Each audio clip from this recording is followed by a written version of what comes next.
sejam todos muito bem-vindos. Desculpem a minha voz aí por causa do resfriado, mas nós vamos dar início à 12ª reunião plenária do Rotary Clube de Copacabana, no período rotário 2024-25, dando as boas-vindas a todos os companheiros e convidados aqui presentes, né? Desejamos que sempre haja paz aqui e no mundo. E eu peço a todos que eu vou colocar aqui na tela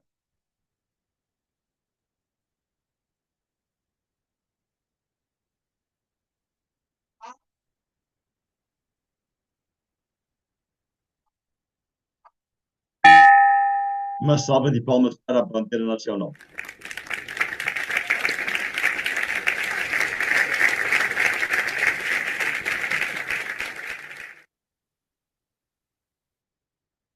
Né?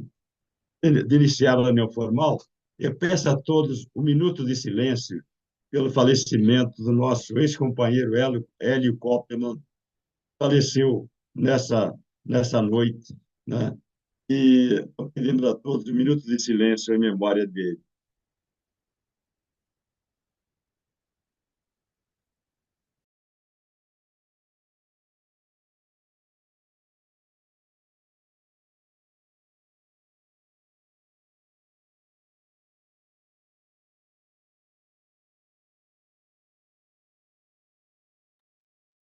Obrigado, né?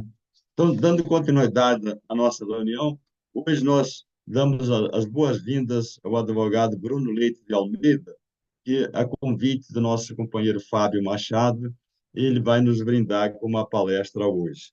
Né? Também agradeço a presença de alguns visitantes, principalmente o José Boa Sorte, lá da Bahia, estamos aqui presente, né?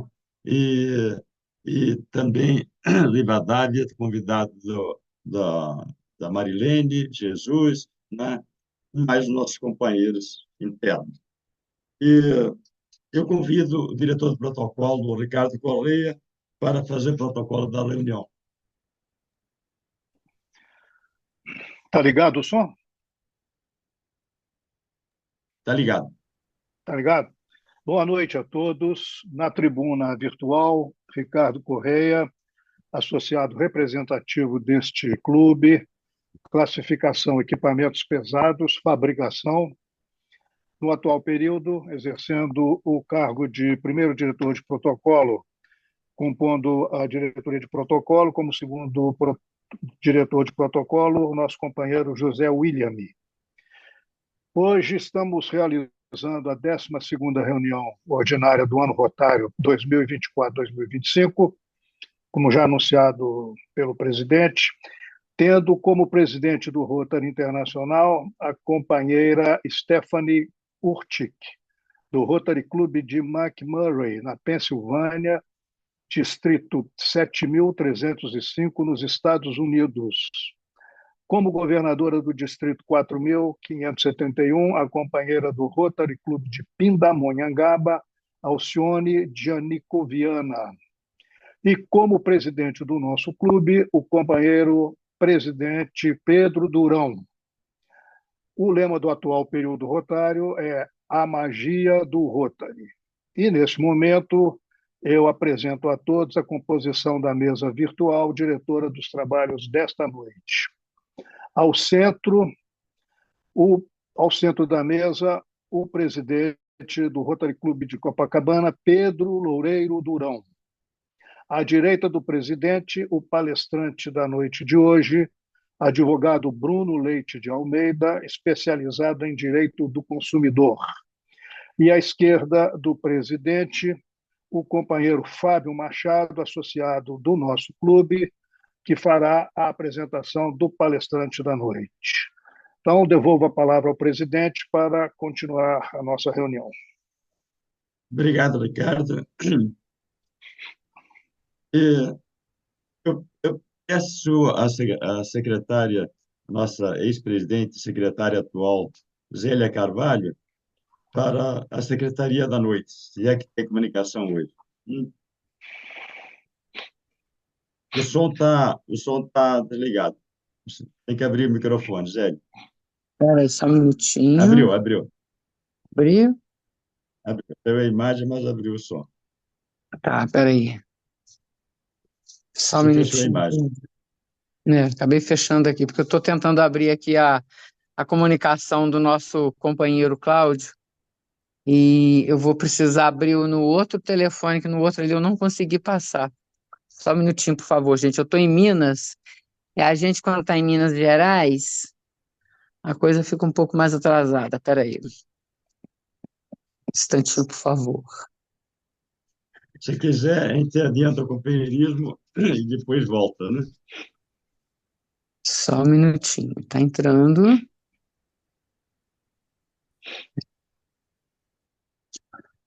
Espera aí, só um minutinho. Mesa presidencial. Secretário. Então, olha, o que eu tenho aqui para poder anunciar para vocês continua sendo a visita da governadora, tá? Eu acho que o restante já foi aqui anunciado, assim como o falecimento do nosso ex-companheiro e amigo querido o Hélio Koppelman. E eu vou falar sobre a programação de visitas da nossa governadora Alcione Viana. No dia 17/9, vai ser no Rotary Club Rio de Janeiro, Leblon Gávea, ou seja, amanhã. No dia 23/9, Rotary Club de São Sebastião. No dia 24/9, Rotary Club de Ubatuba. Dia 25/9, Rotary Club de Caraguatatuba, Poiares. No dia 26/9, Rotary Club de Jacareí. No dia 27/9, Rotary Clube de Caraguatatuba. Devolvo a palavra ao presidente Pedro. Obrigado, Zélia. Tá?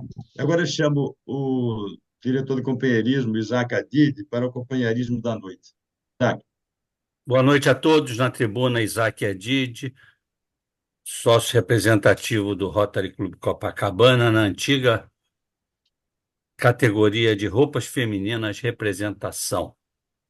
O companheirismo não tem muita novidade, a não ser a novidade boa, que foram os aniversários que aconteceram no dia 3. A Heloísa, esposa do José Otávio, está presente na tela.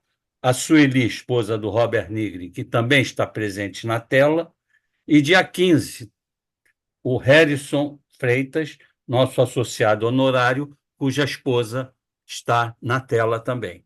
A todos, felicidades e uma boa reunião. Volta a palavra, presidente. Obrigado, Isaac. Tá? Hoje, por sugestão até do Cláudio Zinger, nós vamos fazer a instrução rotária da noite e falando sobre o Instituto.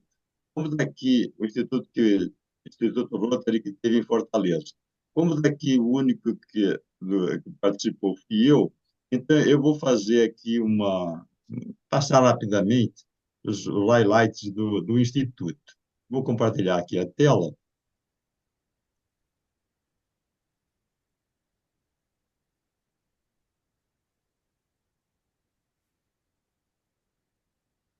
Né? Está aparecendo bem para vocês aí? Perfeito. Tá, ok. Então, basicamente, o Instituto Rotary, como nós temos visitantes não rotarianos, né? O Instituto é um evento anual que acontece uma vez por ano e tem como finalidade, né, treinar os governadores eleitos. Os governadores são os que cuidam de uma determinada área, né, de clubes, né, pode ter vários clubes. Nosso distrito, por exemplo, tem um governador e tem 97 clubes. Então, o Rotary se divide em distritos e cada distrito tem um governador. E esse pré-instituto, que acontece uma vez por ano, é para treinar os governadores eleitos, que são os que vão assumir no ano seguinte, e os indicados que vão ser os que vão assumir um ano depois. Tá? E teve também seminários do quadro associativo, da Fundação Rotária e também de imagem pública.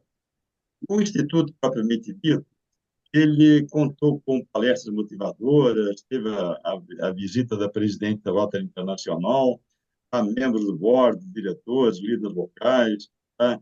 Teve também almoço para major donors. Para quem não sabe quem é major donor, é quem doa mais de US$ 10 mil para a Fundação Rotária, para a Fundação Rotária fazer projetos, tá? E proporcionou também um encontro das turmas de governadores, tá? Cada ano os governadores mudam, então eles formam as turmas e é uma oportunidade dos governadores se encontrarem e fazerem companheirismo. E, no final, tem o baile da presidente, que é a que fecha o Instituto, né? Ele foi realizado em Fortaleza, conforme eu tinha falado, tá? E esse aqui é o centro de eventos do Ceará, tá? Aí, então, o Antenor pode até ficar orgulhoso, tá? É o maior do Nordeste, né? É enorme esse centro de eventos. Pode ter vários eventos com um grande número de pessoas ao mesmo tempo. O nosso evento, até que não é muito grande, né, por tamanho do centro de convenções, nosso evento teve 1.500 pessoas, né? Aqui é uma visão da abertura, né? Teve a diretoria, essa aqui que está em pé, é a presidente da Rotary Internacional, né? O diretor local, que é o Henrique Vasconcelos, fez a abertura. Aqui, depois, a presidente, que é atual, que ela é americana, né? Fazendo um discurso de boas-vindas, fez um discurso motivador.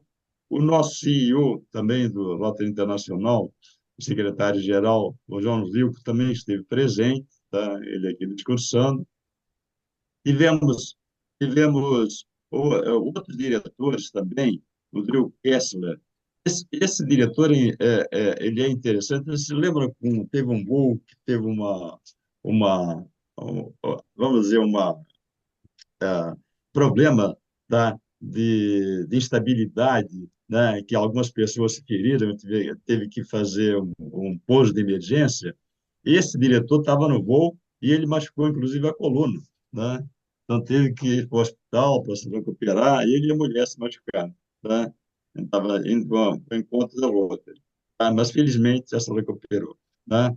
O nosso presidente da revista Rotary Brasil também falou, tá? Ele está aqui falando, né? Tá mostrando a revista, e é bom lembrar que a revista Rotary Brasil vai comemorar o centenário no dia 26/11 na Firjan, auditório da Firjan, tá? Às 9 horas da manhã. Então, todos vocês estão convidados, aqueles que puderem comparecer, vai ter um seminário, um vai ter também, vai ser entregue também um prêmio das pessoas que se destacaram para fazer artigos sobre a revista Rotary Brasil, 100 anos da atividade da revista.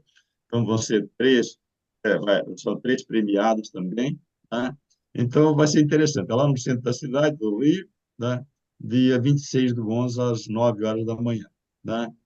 E uma outra coisa importante, gente, foi também teve o depoimento do pessoal da Europa Internacional e o pessoal também dos governadores do Sul, tá? Vocês sabem que o Rotary ajudou muito nas enchentes do Sul. É, ele proveu um fundo a nível mundial, onde todos os Rotary Clubes do mundo inteiro, alguns distritos, doaram dinheiro, tá? E o pessoal do Rotary lá no Sul está fazendo projetos, tá?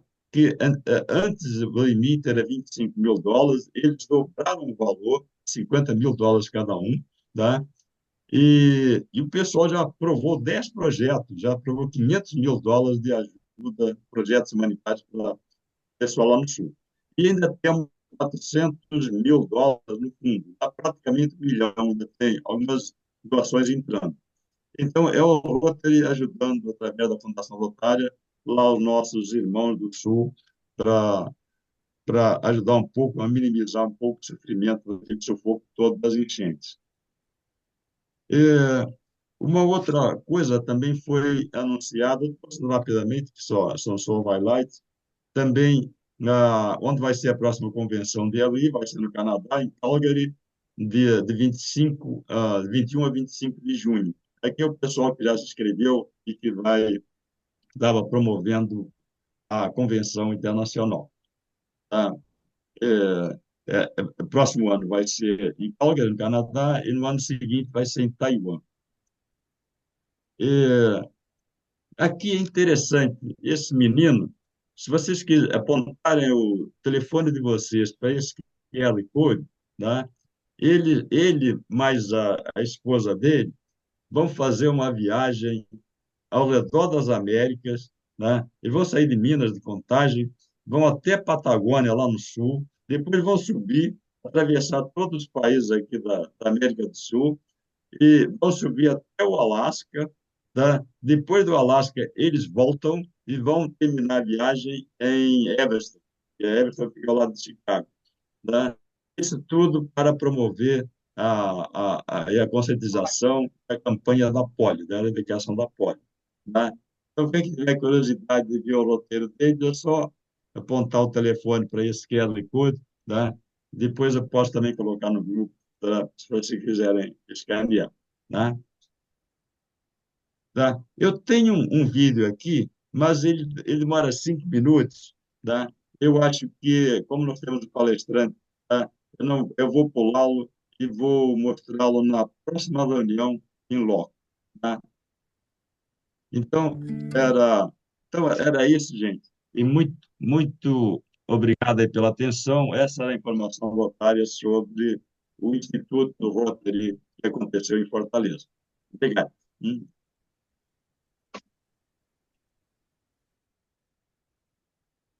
Vamos dar início à continuidade da reunião. Eu vou chamar o Fábio, o companheiro Fábio Machado, para apresentar o palestrante da noite.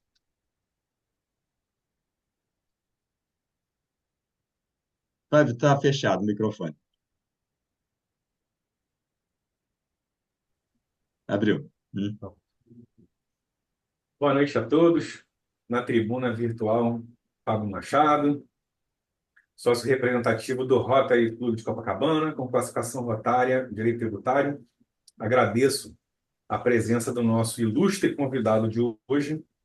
Já o conheço de muitos anos, mas o reencontrei na reunião da Associação dos Amigos de Copacabana, no auditório do Hospital São Lucas, falando sobre o tema 414 do STJ, que trata sobre a tarifa de água e esgoto. E eu tinha ido nessa palestra exatamente por causa disso, por causa das cobranças exorbitantes que a SEDAI, né, que agora é Águas do Rio, vem fazendo aqui, pelo menos na região de Copacabana. Então, eu cheguei lá e encontrei o Bruno, né? E o Bruno, o Bruno é o nosso convidado de hoje, é o Bruno Leite de Almeida, que é advogado inscrito na OAB. Ele é sócio fundador da Casais e Almeida Advogados Associados. Ele é graduado pela Faculdade Nacional de Direito da UFRJ. Ele é especialista em pós-graduação lato sensu em Direito do Consumidor pela UERJ, mestre em Justiça Administrativa da UF. Ele é membro consultor da Comissão de Defesa do Consumidor da OAB-RJ, membro consultor da Comissão Especial de Direito do Consumidor, Conselho Federal da OAB, presidente da CONDECOM, Conselho Procon Carioca, integrante desde a criação do Sistema Estadual de Defesa do Consumidor, com longa atuação em defesa de consumidores e fornecedores na matéria de consumo, tanto em litígios como consultivo parecerista. O escritório dele fica na Rua do Carmo, número 6, segundo andar, no centro do Rio de Janeiro, e ele também faz contencioso de massa, né, Bruno? E vai se tornar membro do Rotary Clube de Copacabana, se Deus quiser. E vai trazer a associação dos amigos de Copacabana junto. Pronto. O Horácio, né? Lá o nosso presidente. O Horácio tem que entrar. E a turma de síndico também. Bom, eu saúdo ao clube na pessoa do presidente, né, o doutor Pedro Durão, e os membros na pessoa do amigo Fábio, aqui, dizendo que estou muito feliz em estar aqui presente. E interessante, realmente, esses movimentos associativos, como é o caso do Rotary, do Lions, né, que são instituições, né, ou entidades de relevante atuação em causas sociais. Bom, mas eu também não sei como é o estatuto de vocês, mas pelo que eu sei é isso. Bom, e aí realmente, como o amigo Fábio bem colocou, eu fui fazer essa palestra lá para os síndicos de Copacabana, porque, na verdade, eu fui nomeado em 2019 relator do processo interno lá da OAB, que na época era um processo instaurado a partir do redesenho do modelo tarifário de água e esgoto no estado do Rio de Janeiro. Isso era na época da SEDAI, não existia, nem se ouvia falar, nem se imaginava Águas do Rio. E o que acontece? Já estava se discutindo esse redesenho do modelo tarifário justamente para fins de privatização. E aí uma série de questões vieram à baila e a discussão, e isso aí se intensificou muito em 2021, quando o então secretário estadual de Defesa do Consumidor, o doutor Rogério Amorim, me convocou junto com outros integrantes de sistema estadual e de atuação no mercado imobiliário para discutir a questão do que estava sendo afetada no STJ novamente para discussão, que era a questão justamente do tema 414. Aí vocês vão me dizer, mas o que era o tema 414? O tema 414, nos idos lá de 2010, se eu não me engano, isso tem aqui na minha apresentação, mas eu acho que era 2010. Ele foi afetado pelo STJ da época para fixar um parâmetro para cobrança de água e esgoto. E naquela época, eles fixaram o seguinte, era uma coisa simples, era uma diretriz só. E o resto eles não afetaram nem delimitaram como tema repetitivo. Aí vocês vão me dizer, mas o que é um tema repetitivo? Um tema repetitivo é um tema jurisprudencial que um acórdão é dado em um processo específico. Não que o tema não venha de um acórdão de algum recurso específico, mas no que ele é afetado como tema repetitivo, gera um tema repetitivo que é vinculante. Ou seja, os demais juízos e tribunais são obrigados a seguir ele, entendeu? Enquanto um acórdão, um julgamento singular ou até uma decisão monocrática dada só pelo relator, ela só tem eficácia naquele processo. Os outros julgadores não são obrigados a dar cumprimento. Mas nos 2010, eles fixaram a tese de que era proibida a multiplicação do mínimo pelo número de economias, né? Mas aí eu já estou entrando no tema da palestra, deixa a gente começar a palestra propriamente dita. Mas aí o que eu tenho que falar antes disso é o seguinte, isso prosseguiu e eu fui até 2023 condutor e relator do processo, quando então fizemos as considerações lá na OAB e ele foi arquivado. Então, eu dei o parecer final no sentido de que a OAB interviesse, etc. e tal. E aí, depois dessa reunião com o Rogério Amorim, eu peguei e dei um parecer no sentido de que a OAB também se habilitasse, como amicus curiae, né, amigo da corte, nesse incidente de revisitação do tema 414.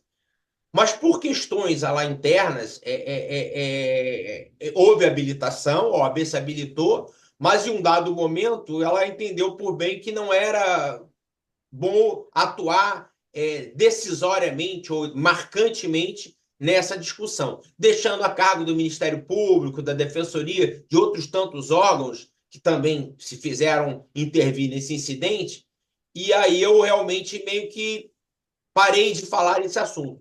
Então, por essa questão, eu falo aqui o que eu falei aos síndicos de Copacabana. Eu estou falando aqui como um advogado especializado em direito do consumidor, sim, como integrante de órgãos que eu faço parte, sim, mas não em nome dos órgãos. Tá? O que isso quer dizer? Eu estou falando aqui como um técnico e como advogado Bruno Leite de Almeida, que é sócio do escritório Casais Almeida Advogados Associados. porque eu não estou autorizado, nem estou falando em nome das entidades que eu faço parte. Eu sou presidente do Conselho do Procon Carioca, mas eu não posso falar em nome do órgão. Quem fala é a secretária executiva, a doutora Renata Rubach. Não posso falar em nome da OAB, porque quem fala em nome da OAB é o presidente da OAB, doutor Luciano Bandeira, né? Então, os órgãos eles têm como interlocutores os próprios condutores deles. Eu estou autorizado a manifestar minha posição técnica e o conhecimento, sim, que eu adquiri, às vezes, através da militância nesses órgãos. Bom, feitos esses esclarecimentos iniciais, eu vou botar a minha apresentação para vocês poderem assistir. Espera aí. É que eu não sou muito bom aqui com o Zoom, estou mais acostumado com o Meet. Deixa eu ver aqui como é que é. Vou ver se isso aqui. Lá.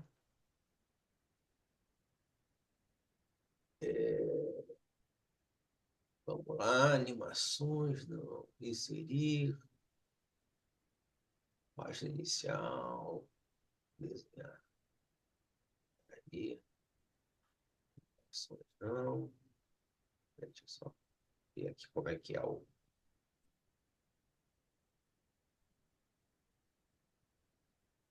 Bom, vocês estão conseguindo ver o que está escrito na. Concessão de Estava serviços assim, públicos. Bruno.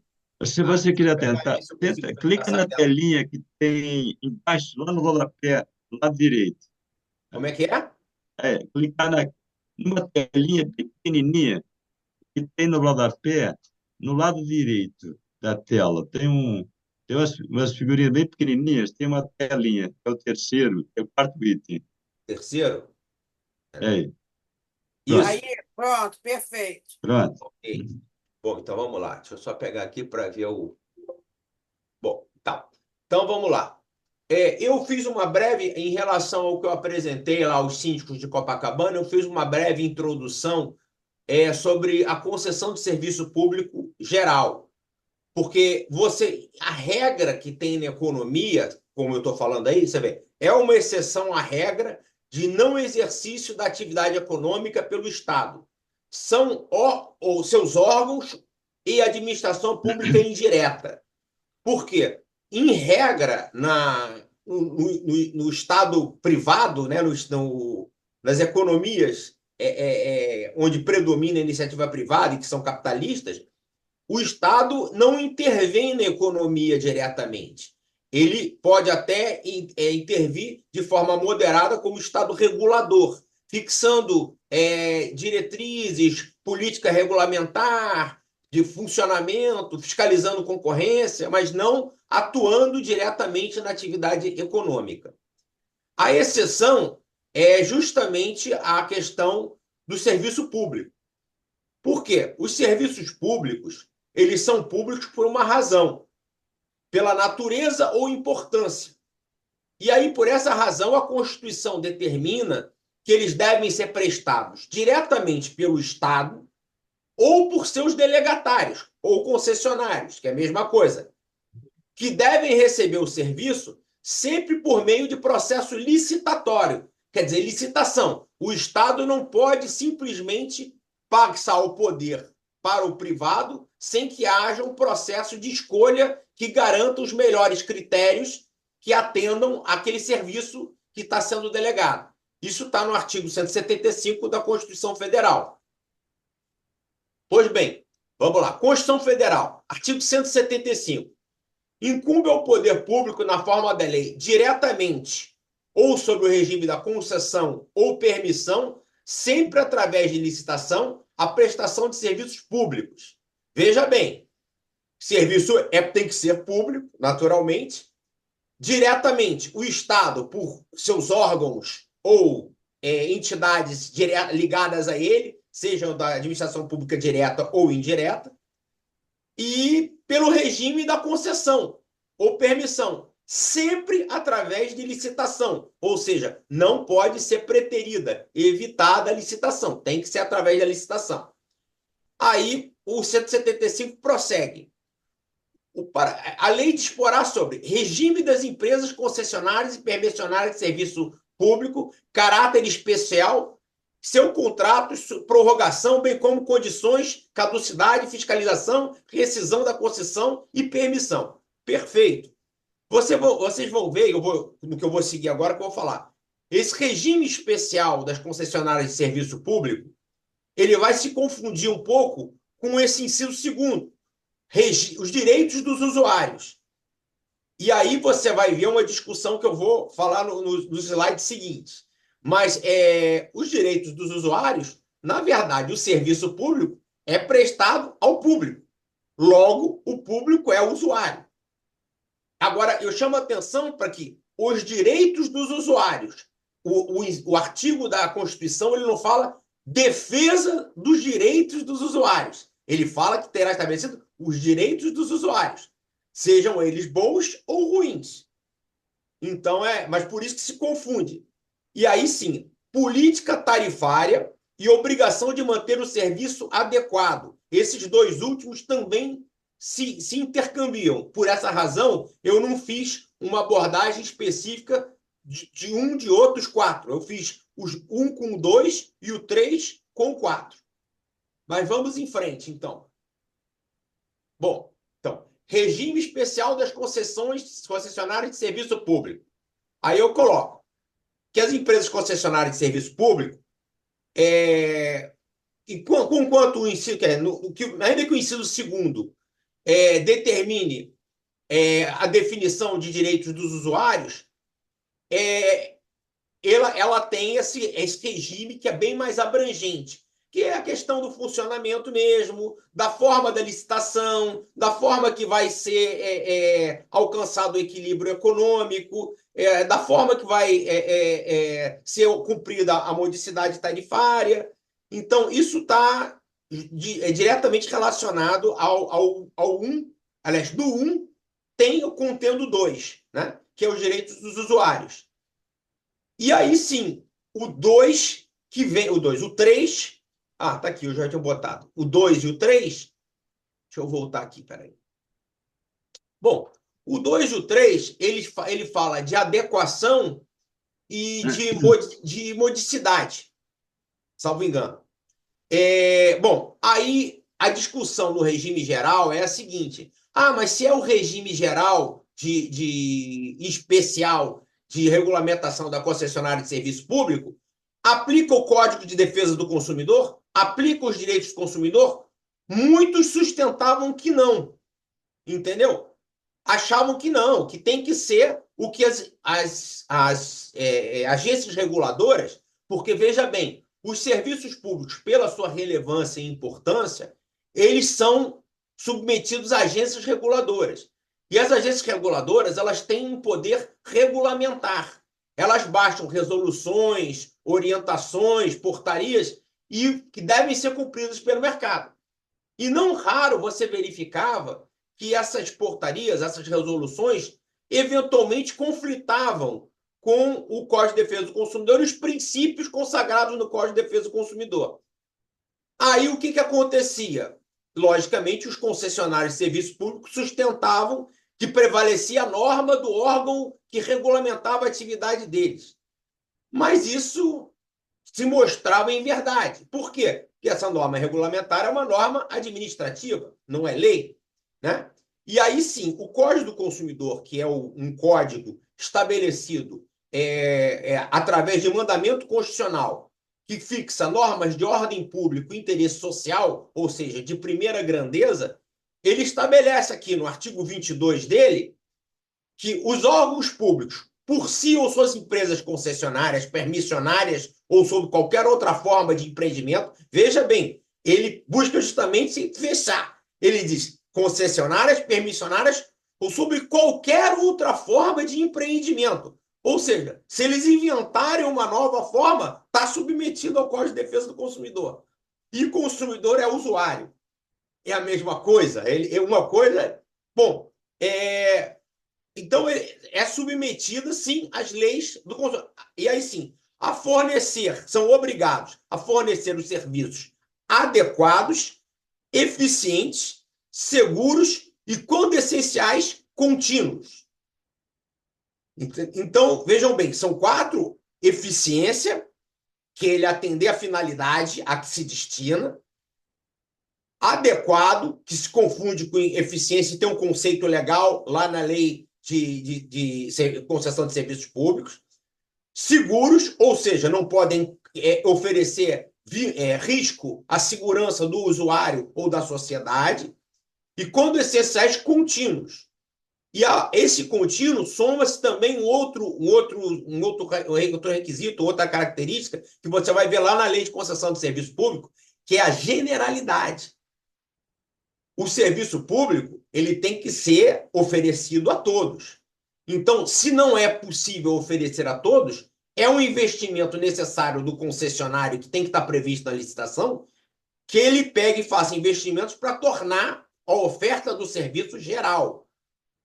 E contínuos, quando essenciais, que obviamente ele não pode ser suspenso. Tem que se ter meios de segurança de que esse serviço não seja suspenso. Aí você tem a luz, você tem a água e esgoto, você tem a coleta de lixo, né? São serviços.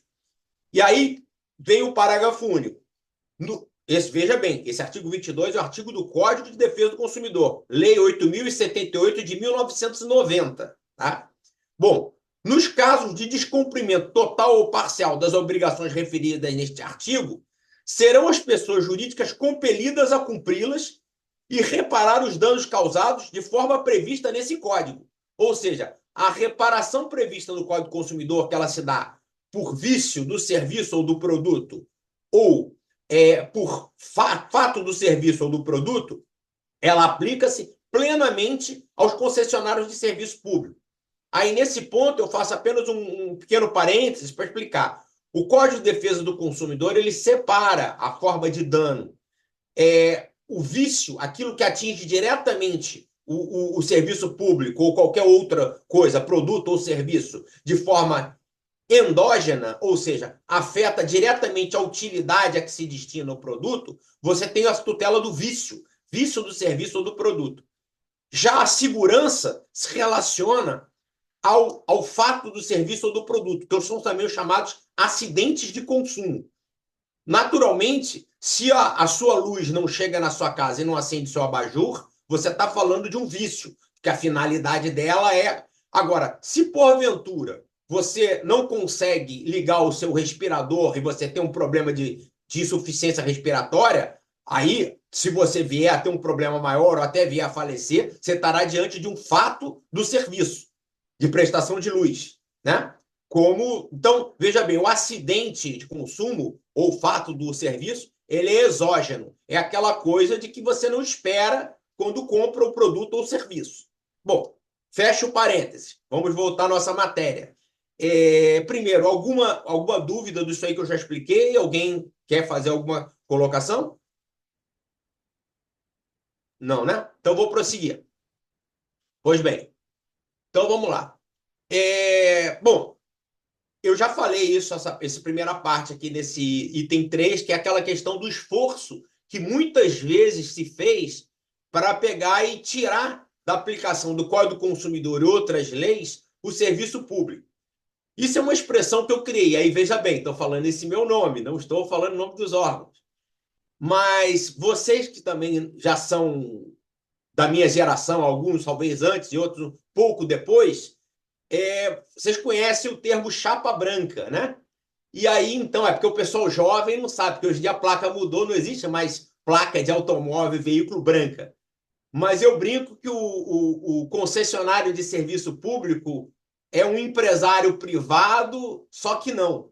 Ele é chapa branca. Então, ele sempre você vai verificar um esforço do Estado, dos seus órgãos, no sentido de ajudar ele ou blindar ele contra eventuais cobranças. Entendeu? Então, é uma luta muito mais ferrenha da sociedade em tentar garantir seu direito como usuário do que de outros fornecedores que não são submetidos, ou até que são submetidos à regulação, mas que não são serviços públicos. Então, como eu falei, está isso, os direitos e obrigações dos usuários. Bom, vamos lá. Política tarifária. Aí sim, vamos falar da Lei de Concessão de Serviços Públicos. É a Lei 8.987 de 1995. Vejam bem, o Código do Consumidor é de 1990, 5 anos antes. Tudo tem como válvula geradora a Constituição de 1988, que ela veio trazendo uma Constituição muito longa, programática, e aí ela veio trazendo o que ela não estabeleceu, dizendo que deveria ser estabelecido. E aí, em 1995, veio a Lei de Concessão de Serviços Públicos. E aí ela pega e busca, basicamente, se sustentar num binômio. O binômio primeiro é que aquele concessionário de serviço público ele tem que, obviamente, ter equilíbrio econômico-financeiro na execução do contrato, porque é um contrato bastante dispendioso. Aí, nesse aspecto, eu vou falar uma coisa que eu coloquei nos meus pareceres que eu apresentei no Conselho Federal e na OAB, mas que foi uma colocação que foi passada pelo engenheiro, um dos maiores nomes, se não o maior nome da engenharia sanitária do Brasil, o professor doutor Miguel Fernandes Fernandes, que hoje em dia já é um senhor, o filho dele já é mestre doutor, e ele me colocou: ô Bruno, a concessão de água e esgoto é o que a gente chama de monopólio natural. Você não pode ter na sua calçada passando 3 tubulações diferentes de concessionários diferentes. E nem é viável que haja captação dos mananciais por 3 concessionárias diferentes. E aí, nesse ponto, eu chamo a atenção. O que foi privatizado para Águas do Rio é a distribuição de água. A captação e tratamento de água aqui continua com a SEDAI. E continua a ser só a SEDAI. Não vai haver outra. E a SEDAI continua a ser uma empresa pública. Ela é um órgão da administração indireta. Ela é o Estado. E por que isso? Por causa dessa questão, equilíbrio econômico e financeiro. E aí o engenheiro me disse, ele falou: Bruno, o custo de captação, tratamento e distribuição de água é altíssimo. E você não tem como repassar esse preço integralmente para o consumidor. Se você passar isso para o consumidor, você vai inviabilizar o pagamento e não vai cumprir um requisito, que é a modicidade tarifária. Então, alguns casos, é necessário que o Estado privatize parte da atividade, mas mantenha com ele a outra parte, para viabilizar esse econômico financeiro. Mas viabilizar esse econômico financeiro sem sacrificar os outros princípios. Bom, aí no artigo 7º dessa lei de 1995, que regulamentou os serviços públicos, a própria lei fala, no artigo 7º, sem prejuízo do disposto na Lei 8.078, o Código do Consumidor, são direitos e obrigações dos usuários, aí ela segue falando dos direitos dos usuários. Entendeu? Mas veja bem, a própria lei de concessão, ela fala, aplica o CDC. Ou seja, no que o CDC não tiver se fixado, ela estabelece os direitos. Bom, então, aí vem a questão da política tarifária. A política tarifária vai ter que, sim, buscar o equilíbrio econômico-financeiro, que são os recursos necessários ao fornecimento do serviço adequado. Aí, sim, eu falo do serviço adequado, que eu falei que eles se misturam. O que é o serviço adequado? Nos termos da definição legal, é aquele que satisfaz as condições de regularidade, continuidade, eficiência, segurança, atualidade, generalidade, olha o princípio da generalidade aí, e cortesia e a modicidade das tarifas. Eu diria que a modicidade tarifária para a questão do equilíbrio econômico-financeiro é o que mais pesa. Porque se você desequilibrar o contrato, essa modicidade tarifária ela fica inatingível. E aí, no que ela fica inatingível, ela torna a concessão inexequível. Porque a população não podendo pagar pelo serviço, ou o serviço sendo cortado, deixado de prestar, se ele é público, muitas vezes ele é essencial. E aí o Estado, que tem a obrigação primária, porque, veja bem, o serviço público, ele é sempre público na origem. a delegação ocorre, mas ele é exercido em nome do Estado, não em nome próprio. A Águas do Rio exerce a concessão de distribuição de água e captação de esgotamento sanitário em nome do Estado, não em nome próprio. Então, bom, mas ficou clara a questão e definição legal do que é a adequação, serviço adequado. Bom, é necessária, para que seja cumprida essa adequação, a modicidade tarifária. E a modicidade tarifária tem que existir a partir do equilíbrio econômico-financeiro. Estou fazendo o caminho inverso, né? E o equilíbrio econômico-financeiro é requisito para o exercício da concessão de serviço público. Então, é essencial. Bom, vamos lá. Prosseguindo. Já falei, então, do regime geral, modicidade tarifária, já falei do serviço adequado, da generalidade, eu falei de alguns princípios que agora vocês vão ver, eu vou entrar propriamente no tema 414, que é referente à água e esgotamento sanitário.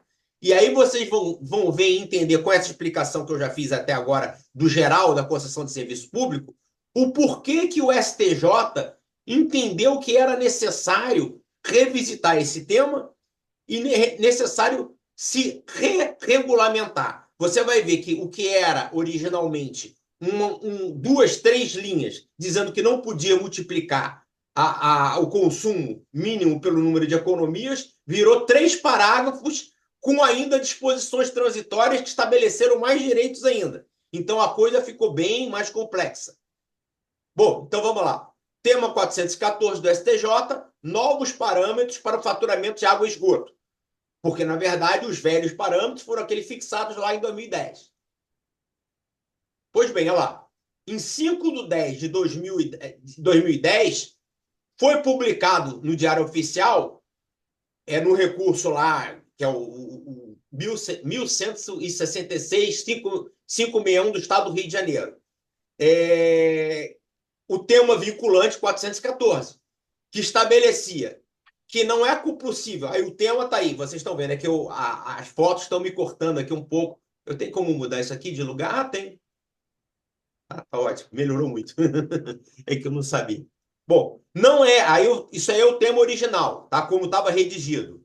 Não é admissível a cobrança da tarifa de água no valor do consumo mínimo multiplicado pelo número de unidades existentes no imóvel, quando há um único hidrômetro local. A cobrança pelo fornecimento de água aos condomínios dos quais o consumo total é medido em um único hidrômetro deve ser realizada com base no consumo efetivo aferido. Isso aqui levou ao desespero durante anos e anos e anos as concessionárias. Porque o que acontecia? Elas faziam originalmente a cobrança da seguinte forma. Qual é o mínimo? O mínimo é X metros cúbicos. Beleza. Tem legislação infraconstitucional que estabelece que a unidade consumidora chama-se economia. Mas você vai dizer, então são o número de apartamentos ou de casas de um condomínio. Não. A concessionária ela tinha poder para estabelecer quantas economias tinha em determinado condomínio. Então, por exemplo, se um condomínio tem 2 quartos de porteiro com banheiro, ela estabelecia uma economia para cada quarto de porteiro. Se tem uma área comum, um playground, uma área de recreação, ela estabelecia outra economia. E aí, o que a concessionária fazia? Ela pegava um mínimo, que era o mínimo estabelecido nos termos da regulamentação da ONS, não sei o quê, tarará, tarará. Aí pegava aquele mínimo, multiplicava pelo número de economias e pelo número de dias que ela pegava e aferia no consumo. Aí você chegava lá a sua conta, tipo de faturamento, mínimo. Aí você ia olhar metros cúbicos faturados. 1.450. Aí você ia lá no seu hidrômetro e olhava, mas peraí, eu só consumi 600, o condomínio só consumiu 600 metros cúbicos. Como é que então eu tô sendo cobrado 1.200 pelo faturamento mínimo? É porque eles já tinham descoberto e aprendido que se você multiplicasse o mínimo pelo número de economias e pelo número de dias, dava um mínimo que não era mínimo, era máximo. E aí eles conseguiam chegar a um valor na conta muito superior ao consumo efetivo. Aí o que acontece? Com base nesse tema repetitivo, que já foi decorrente de questionamentos em outros recursos que foram chegando ao STJ, o consumidor diz, ué, mas peraí, eu tenho que ser cobrado pelo que eu efetivamente consumo, e não pelo que o concessionário arbitra. E aí pegou-se e veio o tema repetitivo, e falou que consumo efetivo aferido, ou seja, marcação do hidrômetro. Aí vocês vão me pensar, pô, resolveu o problema. A partir daí não houve mais problema. Houve. Porque eles combinaram uma coisa que eles já tinham conseguido vitória do STJ também, que é lícita a cobrança da tarifa progressiva. O que é uma tarifa progressiva? O fornecedor ele estabelece faixas de consumo. É. E aí, a partir, quer dizer, de tanto a tanto é a faixa 1, de tanto a tanto, faixa 2, de tanto a tanto, faixa 3. E aí o valor da unidade de consumo, seja metro cúbico, quilowatt, megawatt, o que seja, é fixado dentro dessas faixas. E aí você vai entender, se vocês repararem, em 2010, esse recurso especial é do Rio de Janeiro. E vocês vão ver que os outros também agora, que afetados para revisitar o tema, também são do Rio de Janeiro. Aí você vai, poxa, será que o Rio de Janeiro é tão importante assim para justificar esse julgamento prioritário no STJ? É porque no Rio de Janeiro nós temos um sistema de cobrança dos mais leoninos. Aí, da faixa 1, e isso continua a ser assim, da faixa 1 à faixa 5, que é a última faixa de tarifação do consumo residencial, você tem uma variação de 800%. Ou seja, a faixa 1 paga 1, a faixa 5 paga 8. Isso aí é totalmente dispar da maioria dos estados brasileiros. Salvo engano, da época que eu fiz o estudo sobre isso, nessa batida de progressão, nós só temos o estado do Rio de Janeiro, acho que o estado de Sergipe e mais um outro estado, acho que, salvo engano, no Nordeste também. E outro estado que eu comparo é o Paraná. Sabe qual é a progressão no estado do Paraná da faixa 1 para a faixa última? Que eu acho que é 3, lá são 3 faixas? 100%. Ou seja, o cara paga 1 na faixa 1 e 2 na faixa 3. Possivelmente 1,5 na faixa 2, entendeu? Dentro daquela lógica da modicidade tarifária que eu falei, tem muito mais razoabilidade. Mas tudo bem. Aí o que eles passaram a fazer? Ah, beleza, não posso multiplicar o mínimo que eu atribuo. Esse mínimo e o consumo era fixado por um decreto delegado pelo governador ao presidente da empresa pública. Ou seja, quem assumia a SEDAI tinha poder de aumentar o preço que ela mesma cobrava. E aí você tinha o seguinte, ele falou, você ganhou na justiça, não, vou ter que aplicar o entendimento do STJ. Ah, tá bom, vou cobrar o consumo efetivo, o que marca no hidrômetro. Tá bom, vou cobrar. Mas eu vou cobrar tarifa progressiva. Ah, perfeito, então. Aí você vai aplicar tarifa progressiva, que são 10 apartamentos. Então é 10 vezes a faixa 1, 10 vezes a faixa... Não! Agora eu vou cobrar a tarifa progressiva no seu hidrômetro.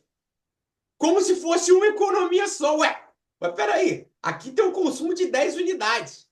Dane-se, vou cobrar tudo de uma vez só no hidrômetro. Isso levava com que as contas ficassem 95%, 90% na faixa 5, porque esgotava rapidamente a faixa 1, 2, 3, 4, ou seja, era quase tudo cobrado na faixa 5, que aqui no Rio de Janeiro é 800% acima. Pois bem, isso eu vou botar lá na frente, vocês vão ver o quanto é. Isso que eu já botei aqui na apresentação já foi tirado do site da Águas do Rio. Então é o valor que está valendo agora. Pois bem, prosseguindo. Então, isso aqui, tudo que está nesse quadro aqui, eu já mais ou menos expliquei falando anteriormente, né? Mas isso que eu falo, a maioria absoluta dos condomínios situados na área de concessão se configuram pela existência de um hidrômetro único. Eu confesso que eu desconheço condomínios que haja a cobrança da tarifa pelas unidades. Eu cheguei a morar, aliás, onde o Fábio o Fábio foi síndico do meu condomínio aqui no centro. Mas eu morei num condomínio na rua Santa Clara, em Copacabana, aí em Copacabana, tem um prédio novo lá em cima, é Reserva Copacabana. Tinha os hidrômetros por unidade. Mas aí, quando se tentou validar esses hidrômetros pela SEDAI, o que a SEDAI respondeu? Não, eu não tenho pessoal para fazer aferição de hidrômetro em todas as unidades. Eu vou cobrar no hidrômetro do condomínio. Vocês que usem isso aí para cobrar internamente vocês. E é como fazia. O condomínio recebia uma conta de água única e aí ele rateava aquela conta conforme a marcação dos hidrômetros dos apartamentos. Entendeu? Mas para efeito de cobrança da concessionária, era uma única unidade consumidora. E isso gerava um aumento substancial no que era cobrado.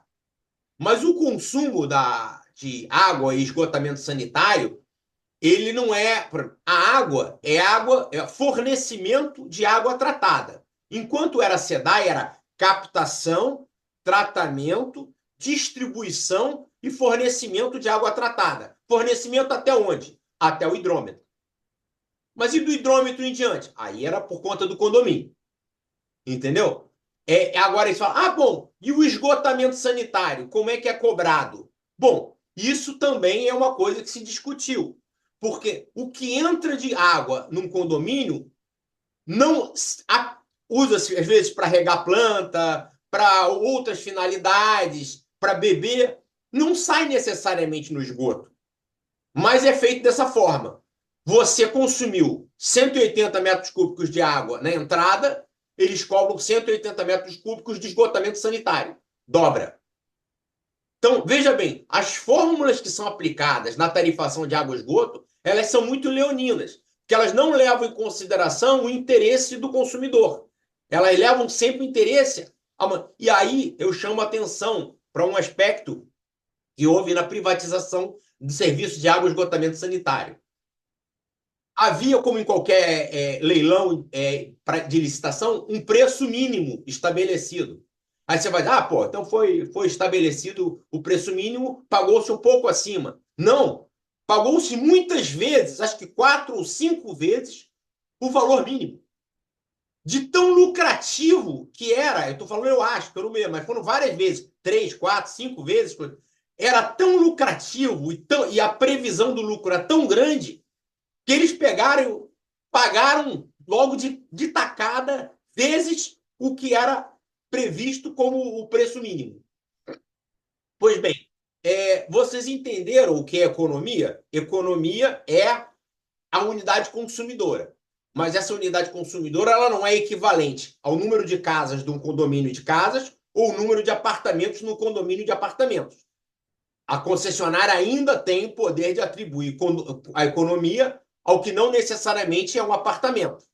Aí eu fiz até o gráficozinho aqui, né? Eu botei aqui X economias, que é o coisa, vezes a conta faturamento de água, igual ao número de economias vezes o mínimo arbitrado, como era feito com o mínimo.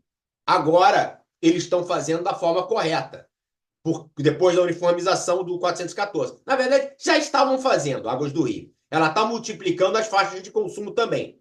Mas o consumo ele não é apenas residencial. Ele é residencial, ele é comercial ou industrial. O comercial e o industrial não são 5 faixas, são 3 faixas apenas. E aí, dentro do consumo residencial, você ainda tem a questão da tarifa social. A tarifa social ela tem um metro cúbico mais baixo. Pois bem, isso eu já expliquei, essa distorção, como é que era feita, a multiplicação pelo mínimo, que de mínimo virava máximo. Então, vamos seguir em frente. Bom, isso aqui eu tirei do site da Águas do Rio. Tá? Eu estou até aqui embaixo, eu botei o link. https://legislação-e-tarifas. É o preço que está vigendo hoje. Né? Então, o que acontece?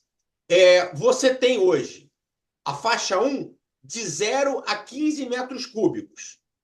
Você vai pagar pelo metro cúbico R$ 6,168976. Isso é a faixa 1. Faixa 2, de 16 a 30, vai pagar 13, olha só o pulo, já mais do que 100%. 13,57, 17,47. Faixa 3, de 31 a 45 metros cúbicos. Já não dobra, mas vai mais 6, triplica. 18,5069, 27. Faixa 4, de 46 a 60. Aí já duplica de novo. 37,01, 38,55. E aí a faixa 5, que é de 60 metros, 61 metros cúbicos, saiu errado aqui, 6,01, mas é 60,1. De 60,1 em diante, o preço do metro cúbico passa a 49,35 por 18,47. Veja bem, de 6,16 na faixa 1, passa para R$ 49 o metro cúbico. Isso é uma progressão absurda, entendeu? Que é aplicada, logicamente, contra o interesse do usuário e do consumidor. Aí você vai dizer, é necessário isso para o equilíbrio econômico-financeiro do contrato? É claro que eles vão dizer que é. Mas eu digo, humildemente, que tenho minhas dúvidas. Tá? E também, se não fosse tão vantajoso essa concessão, eles não tinham pago o que eles pagaram no leilão quando foi leiloado. Pois bem, aqui eu coloco, existem 3 faixas comerciais e industriais com valores diferentes, mas não iremos defini-las, pois por não serem regra aplicável aos condomínios residenciais. Isso que eu fiz essa palestra para os condomínios, né? Bom, vamos lá, prosseguindo. Então, eu já falei um pouco disso aqui. O problema surgia, né? Por pouco não, já falei o problema. Quando o consumo medido era multiplicado e aplicado no condomínio, que a concessionária reconhecia como um hidrômetro único e uma única unidade consumidora, pois a maioria das vezes as faixas de consumo não eram multiplicadas por tantas quantas fossem unidades consumidoras ou economias do condomínio. Fosse um edifício ou de casas, sem hidrômetros individuais aferidos pela concessionária. Veja bem, sem ser aferidos pela concessionária. Podia até ter hidrômetro individual, mas ela sempre dizia que não tinha como. Aliás, abro aqui um outro parênteses que não é de água e esgoto, mas para citar como a coisa funciona aqui no Brasil. Luz. Vocês sabem, já devem ter ouvido, vai ter uma campanha aí, você viu muita gente botando aqueles captadores solares no teto dos edifícios, das casas. Eu vou botar minha energia solar e vou produzir minha própria energia. Não pode. Ué, mas não posso? Como eu não posso? Eu vou botar uma bateria com captador solar. Não pode. Então como é que eu faço? Eu não posso botar captador. Não pode, é bom para a ecologia, é bom. Então como é que você vai fazer isso? Você vai botar um captador solar e vai jogar a energia que você conseguir captar no captador solar na rede da Light. Legal, legal. Então, como é que eu vou fazer isso? Você vai instalar o captador solar, não é empresa indicada pela Light, pode pegar qualquer empresa, e aí os técnicos da Light vão lá para ver qual é a capacidade de geração dos seus captadores solares. Sei lá, 150 quilowatts. Beleza. Aí você tinha uma conta de 200 quilowatts. Então, a sua conta seria cobrado de você, na sua conta, 200 quilowatts, só que na hora de pegar e cobrar os 200, abateria os 150 quilowatts que você teria direito. Você só seria cobrado por 50 quilowatts. Sua conta cairia brutalmente. E foi assim no começo. Aí o que a concessionária de serviço público fez? Cara, esse negócio de captador solar tá me dando prejuízo, cara. Não dá, não. Cara, eu preciso ganhar a conta cheia. Eu não posso ganhar esse valor pequenininho. Todo mundo vai começar a botar captador. Sabe o que eles fizeram? Eles não mandam mais o técnico dele para saber qual é a capacidade. Então, hoje, você pode botar o captador que quiser na sua casa. Eles simplesmente não vão lá verificar e aferir. Então, você vai pegar, gerar energia, jogar na rede deles, com o seu bolso pagando o custo de geração daquela energia, e você não vai ganhar desconto nenhum. Então, para vocês entenderem como funciona o concessionário de serviço público no Brasil. Então, mas bom, voltando aqui de novo para a concessão de água e esgotamento sanitário. Então, aqui eu falo que o faturamento, a diferença da primeira para a última faixa é 800%, né? Isso é uma característica aqui do Rio e de mais um ou dois estados no Brasil, que tem percentuais assim absurdos. Não é assim na maioria dos estados. São Paulo não é assim, Paraná não é assim, Rio Grande do Sul não é assim, entendeu? Bom, mas aí sim, vamos voltar àquela questão do equilíbrio econômico financeiro e da questão do STJ. O que acontece? Por causa esses artifícios e artimanhas para continuar a manter um valor de faturamento nas contas de água, o que acontece? Continuaram a chover recursos que continuaram a chegar ao STJ em massa. E o STJ sempre julgando, mandando aplicar o tema, e aí eles fazendo uma outra fórmula, e aí descumprindo assintosamente. Aí o STJ fala, pô, cara, não dá. Isso aí não está funcionando. Aí, em 2021, eles resolveram reafetar para discussão essa questão do tema. E aí, então, ao longo de anos, diante da falta de uniformidade nacional no faturamento dos serviços de fornecimento de água captada e tratada e recebimento do serviço de esgotamento sanitário, o esgoto, as ações continuaram a se multiplicar no judiciário dos estados, demonstrando a permanência do problema em suas muitas modalidades. Ora pela multiplicação do mínimo regional pelo número de unidades, ora pelo faturamento de muitas unidades como uma só no condomínio, dentre outros que existem, dentre outras formas de faturamento. Como, por exemplo, a aplicação da tarifa progressiva com distorções de progressão, como é a que ocorre aqui.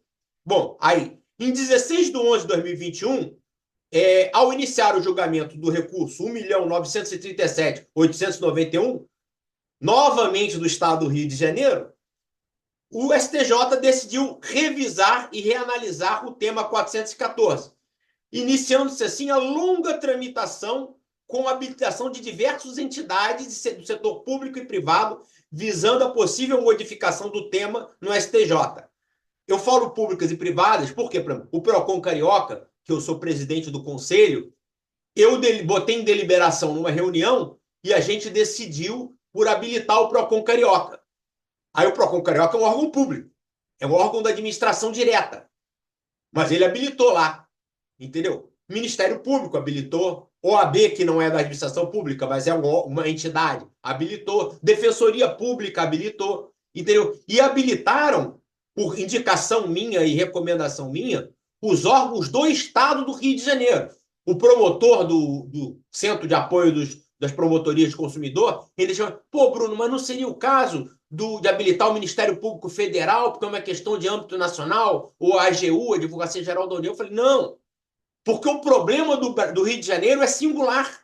Então, a legitimidade para atacar os problemas do Rio de Janeiro é dos órgãos de atuação no Rio de Janeiro, que conhecem o problema e representam a população do estado do Rio de Janeiro.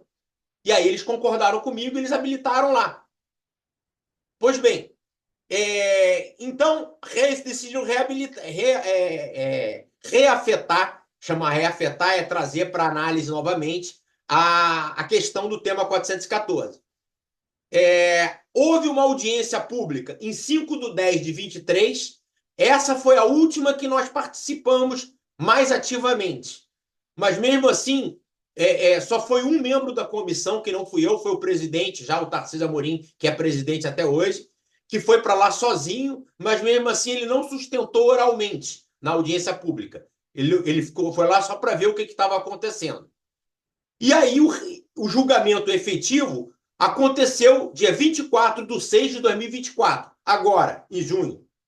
E foi publicado no Diário Oficial em 25/6/24, fixando os seguintes pontos do tema repetitivo. Aí, bem, aí atenção que esse foi o que foi fixado, é o que está valendo. Então, nos condomínios formados por múltiplas unidades de consumo, e aí o próprio tema já coloca economias, né?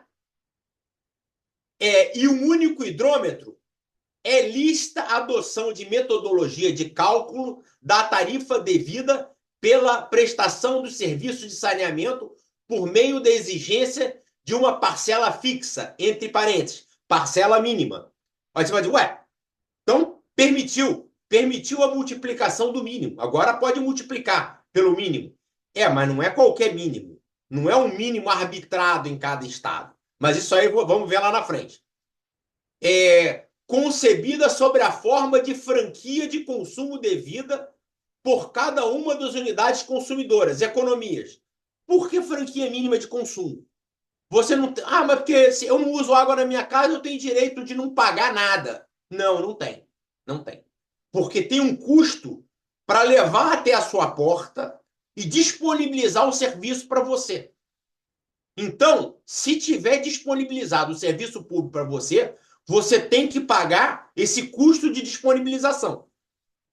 Para quem não tem encanamento de água e de esgotamento sanitário, esse sim pode entrar na justiça pedindo para não pagar tarifa de água e esgoto se porventura cobrarem dele. Agora, se tiver um encanamento de esgoto, se tiver um encanamento... mas eu criei uma estação de tratamento de esgoto, como tem uns condomínios na Barra que tem, e eu não uso o esgoto da SEDAI, então eu não vou pagar o esgoto. Não, mas o esgoto da SEDAI está disponível para o seu condomínio. Não vai ser cobrado o valor do seu consumo na conta. Mas você tem que pagar pelo menos a tarifa mínima. Porque o custo de... Aí sim, entra aquela questão lá que eu falei lá atrás do equilíbrio econômico-financeiro do contrato de prestação de serviço. Então, em razão do equilíbrio econômico-financeiro do contrato de concessão do serviço público, é necessário que quem tenha disponibilizado o serviço pague pelo menos um mínimo estabelecido pela prestação de serviço. Aí ele fala, ok, economia, bem, onde é que está a mínima? Concebida sobre a forma de franquia do consumo devida por cada uma das unidades consumidoras economias, bem como por meio de uma segunda parcela variável e eventual, exigida apenas exigida apenas se o consumo real aferido pelo medidor único do condomínio exceder a franquia de consumo de todas, veja bem, todas as unidades, conjuntamente consideradas. Aí ele está dizendo, não pode pegar e considerar o mínimo do consumo uma vez só não, meu querido. Você tem que pegar quantas economias tem no prédio. 48? 48 vezes 15. Aí, a partir de 48 vezes 15, vem a segunda faixa. Entendeu? E aí você vai dizer, mas espera aí, poxa, não. Então, essa primeira faixa, que vai ser cobrada pelo número de economias que tiver, vai ser naquele valor de R$6 e pouco. Esse valor de R$6 e pouco tem que ser pago, mesmo que você não tenha consumo nenhum. E você vai ver que ele torna isso mais claro no terceiro ponto, que ele proíbe o chamado com tarifação diferida, que permita que alguém não pague nada. Não pode. Tem que pagar o mínimo. Entendeu? Bom, esse foi o primeiro ponto do entendimento uniformizado. Segundo ponto. Nos condomínios formados por múltiplas unidades de consumo, economias e um único hidrômetro, é ilegal, não é legal, a adoção de metodologia de cálculo de tarifa devida pela prestação dos serviços de saneamento que, utilizando-se apenas do consumo real global, considere o condomínio como uma única economia de consumo, uma única unidade de consumo, uma única economia. É exatamente o que eu falei que eles faziam. Então, eles botaram expressamente o concessionária. Não pode mais pegar, eu vou cobrar as faixas de consumo vezes sem multiplicar pelo número de unidades. Eu vou cobrar em cima do hidrômetro. Não pode. Proibido. É ilegal. E aí vem o terceiro ponto do entendimento. Nos condomínios formados por múltiplas unidades de consumo, economias e um único hidrômetro, é ilegal, ou seja, também não é legal, a adoção de metodologia de cálculo de tarifa devida pela prestação de serviço de saneamento que, a partir de um hibridismo de regras e conceitos, dispense cada unidade de consumo do condomínio da tarifa mínima exigida a título de franquia do consumo. Ou seja, não é possível a concessionária aplicar uma tarifa híbrida, cobrando de parte o que marca no hidrômetro e de outro até porque o que vai acontecer? Essa franquia mínima de consumo, ela vai ser repassada aos que pagam. E não pode. Se o cara tem a disponibilidade do serviço, volto a dizer, na porta dele, ele tem que pagar a tarifa mínima, que é o custo da disponibilização do serviço. E aí, a partir daquele custo, ele vai pagar a tarifação normal. Perfeito. Aí parece que essa uniformização clareou bastante e diminuiu os problemas. Mais ou menos. Bom, então, do julgamento emergiram 3 determinações em 3 situações habitualmente verificadas nas demandas judiciais sobre faturamento de serviço. Passou a ser válida a multiplicação nos condomínios de hidrômetro único, a partir da multiplicação do mínimo de metros cúbicos, multiplicados por tantas quantas forem as unidades consumidoras do condomínio, economias, passando-se a adotar também a cobrança pelo que exceder, a multiplicação do mínimo de unidades, seguindo a regra normal de tarifação desse excedente. É aquilo que eu falei. Você vai cobrar tantas unidades quantas forem, na faixa 1, na faixa 2, aí se entrar na faixa 3, na faixa 4, e aí por diante. Agora, eu já vi várias contas de vários condomínios. Quando muito, chega na faixa 3, a multiplicação. Na faixa 5, eu imagino que só se realmente for um condomínio que tiver unidades que tem coisas que gastem água assim, numa faixa absurda. Porque isso não era verdade quando aplicava como se fosse hidrômetro único. Aí não. Aí 90% da conta era na faixa 5. Agora isso não é mais uma verdade. Bom, aí, ponto 2. Declarou-se ilegal e indevido nos casos de hidrômetro único do condomínio o faturamento como se existisse apenas uma economia, valendo tal determinação para vedar a progressão de tarifa a um condomínio como se fosse apenas uma unidade. Perfeito? E ponto 3. Vedou-se igualmente a adoção de metodologia híbrida de faturamento que se permite isentar unidades do pagamento da franquia mínima, resultante da oferta de disponibilização do serviço, não permitindo, por exemplo, que unidades sem uso possam nada pagar na modalidade de faturamento híbrido.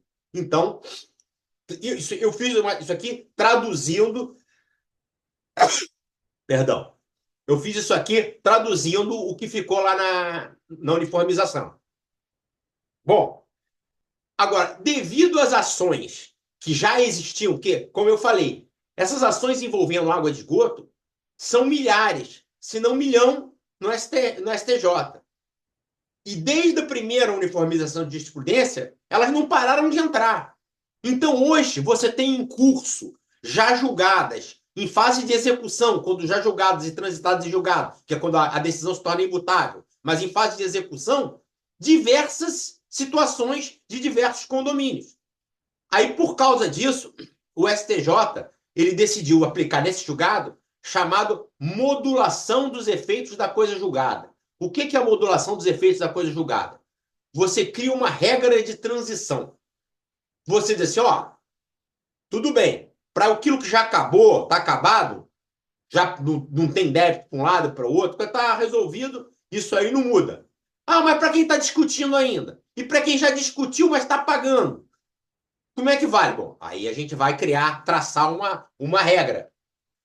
Pois bem, aí veio o item 8 e 9 do julgado da uniformização de jurisprudência. Bom, aí eu vou ler o item, né? Porque coisa.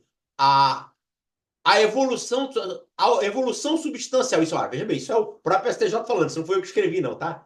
A evolução substancial da jurisprudência, que bem se amolda à previsão do artigo 927, parágrafo 3º, isso é referente à modulação dos efeitos da coisa julgada, de modo a autorizar a parcial modulação dos efeitos do julgamento, a fim de que prestadoras de serviço de saneamento básico seja declarado lícito modificar o método de cálculo da tarifa de água e esgoto nos casos em que, por conta da ação revisional, aí veja bem, por conta da ação revisional da tarifa ajuizada por o condomínio, esteja sendo adotado o modelo híbrido. Quer dizer, quando está sendo adotado o modelo híbrido, tem que parar. Entretanto, fica vedada para fins de modulação, em nome da segurança jurídica e do interesse social, que sejam cobrados dos condomínios quaisquer valores pretéritos por eventuais pagamentos a menor decorrentes da adoção do chamado modelo híbrido. O que isso quer dizer? Isso quer dizer o seguinte: olha, você estava pagando modelo híbrido, estava sendo permitido pela sua concessionária aí do estado ou da cidade o modelo híbrido. Vai parar agora. Pô, mas espera aí, então vai aumentar o meu ganho, porque eu não pagava o meu custo, eu não pagava nada. Minha casa ficava fechada, só quando alugava que tinha consumo. Vai pagar. Mas o próprio STJ disse, ó, concessionária, vai passar a cobrar dessa forma, mas não pode cobrar do consumidor o pretérito. Ou seja, não vai poder refaturar as contas de forma a cobrar valores pretéritos desse consumidor. Perfeito. Isso para modelo híbrido e quando ele era aplicado. 9. Nos casos em que a prestadora do serviço de saneamento básico tenha calculado a tarifa devida pelos condomínios dotados de gestor único, tomando-os como um único usuário de serviço, é aquela situação que eu falei para vocês. Eles aplicam as faixas de progressão de tarifa do hidrômetro do condomínio como se fosse apenas uma economia, né? Uma economia apenas, mantém-se o dever de modificar o método de cálculo da tarifa. Ou seja, tem que aplicar também desde logo. Sem embargo, entretanto, do direito do condomínio de ser ressarcido, ou seja, lá em cima não pode cobrar do consumidor que não pagava pelo híbrido. Mas aqui pode pagar a concessionária, ser cobrada do que ela cobrou em excesso. Se ela aplicava o cálculo sobre um hidrômetro apenas, como se fosse uma economia. Aí pode. Então, mantém-se o dever de modificar o método de cálculo da tarifa, sem embargo, entretanto, do direito do condomínio de ser ressarcido pelos valores pagos a maior e autorizando-se a restituição do indébito, ou seja, aquilo que pagou e não era devido, né? Seja feita pelas prestadoras por meio de compensação. Opa, peraí. Compensação. Exatamente. Ela autorizou que você pode, condomínio, cobrar da concessionária, mas você não tem o direito de exigir que seja pago em dinheiro. Vai ter que haver compensação entre o montante restituível com parcelas vincendas, ou seja, parcelas futuras, e a própria tarifa de saneamento devida pelo condomínio, até a integral extinção da obrigação. Então, vamos lá. Você vai ter o direito, condomínio, de entrar pedindo à concessionária, ó, você estava me faturando aqui como se fosse uma economia. Eu quero que refature multiplicando pelas faixas de consumo e apurei quanto que eu peguei e fui cobrado a maior. Beleza, quanto foi? R$1.000. Aí você tem direito a pegar esses R$1.000, não receber em dinheiro da concessionária, mas a compensar. Compensar o quê? Compensar sobre as parcelas, sobre as contas futuras, vincendas. Entendeu? Na própria tarifa de saneamento devida pelo condomínio, até a integral extinção da obrigação, respeitando-se o prazo prescricional. Claro, o que está prescrito, você não vai poder regredir a cobrança eternamente. Você vai poder regredir para apurar dentro do prazo prescricional. E aí, novamente, eles limitando o direito. Dizem, ó, você tem o direito de pedir de volta? Tem. Mas só tem um detalhe. O Código do Consumidor, lá no artigo 42, ele estabelece que o que é cobrado indevidamente do consumidor e pago tem que ser restituído em dobro. Eles retiraram essa regra disso aí. Você vai ter que receber por compensação e esse valor da compensação vai ser o valor do que foi cobrado de forma simples, não de forma em dobro. Se fosse aplicar o Código do Consumidor integralmente, cobrou a mais 1.000, então tem que compensar 2.000. Mas não tem, porque o STJ, na modulação dos efeitos da coisa julgada, determinou que não aplica a dobra do artigo 42. Beleza. Então, tema confundido com conduta prestação de serviço. Tá, perfeito. Então, a modulação dos efeitos julgado permitiu, com o que foi firmado na nova tese, que as concessionárias que não cobravam a multiplicação do mínimo por economias passem a fazê-lo. Mas vedou as concessionárias para os condomínios que pagavam menos pela adoção da imposição judicial de faturamento medido pelo hidrômetro, que tenham pagado menos a cobrança de valores pretéritos, diferença de valores já pagos. Isso é interessante falar. O que acontece? Como aquela uniformização de 2010 tinha falado que tinha que cobrar o que efetivamente fosse consumido, muitos consumidores conseguiram e talvez tenham conseguido executar isso das concessionárias, que fosse cobrado deles o que marcava no hidrômetro. Só que o que marcava no hidrômetro era menos do que a multiplicação do mínimo. Entendeu? Aí o que acontece? Vai dar diferença contra o consumidor. Aí, isso aí vai passar a ser faturado pelo menos a multiplicação do mínimo para todo mundo. Mas esse valor que teve a menor, porque cobrava só o que marcava o hidrômetro, não pode ser cobrado do consumidor. Morreu. Entendeu? Aí, essa mesma modulação estabeleceu que os condomínios também foram ou estavam sendo cobrados pelo medidor único como uma economia ou usuário do serviço, deveria ter sido refaturado de forma a adequar. A questão é essa, porque eu escrevi isso aqui correndo para finalizar. Mas é o seguinte, foi isso. Deveria, nesse caso aí, onde houve a multiplicação, deveria ser refaturado e pago ao consumidor, se fosse a regra normal, sem modulação, o valor devido pelo que foi cobrado a mais, aplicando o artigo 42 com a dobra do valor. Mas aí essa modulação, ela falou, não, vai regredir dentro do prazo prescricional, mas de forma simples e não vai ser paga em dinheiro, vai ser paga na própria conta de água e esgoto. Aí, logicamente, as novas cobranças devem seguir o novo formato. Agora, finalmente, eu tenho que falar sobre a questão do estado em que está esse julgamento. Porque vocês vão falar, perfeito, você mostrou lá aquele 1, 2 e 3, que é o próprio conteúdo da uniformização de jurisprudência no tema 414 do STJ, e depois mostrou aquele 8 e 9, que é a modulação dos efeitos da coisa julgada no acórdão do tema repetitivo. Perfeito. Então acabou. Pô, doutor, tá resolvido, não tem mais nada para mudar. Imagina um incidente com essa aplicação geral e esse aumento de englobar várias situações, porque uma situação apenas era englobada no primeiro tema 414. Agora vieram 3 situações, e dentro das 3 situações já tem outras situações. Aí o que acontece? Esse julgamento foi publicado, como eu falei, deixa eu ver como é que eu volto aqui. Bom, foi publicado agora, recentemente, acho que no mês 7. Aí são 5 dias de embargos de declaração, que é um recurso que você entra para o próprio julgador pedindo que ele esclareça o julgado dele ou que ele supra alguma omissão, algum ponto que ele deveria ter falado e não falou. Bom, tiveram vários embargos de declaração. Mas já julgou isso? Não, não julgou. Mas se é só esclarecer ou suprir omissão, depois que julgar os embargos de declaração, está resolvido. Não está resolvido, porque é o seguinte, os embargos de declaração, eles interrompem, ou seja, eles bloqueiam o prazo para os outros recursos. Só quando julgar os embargos de declaração é que recomeça o prazo para outros recursos. Você vai falar, mas que outros recursos? Bom, sempre cabe recurso para o STF, por exemplo. A gente está falando de uma jurisprudência do STJ.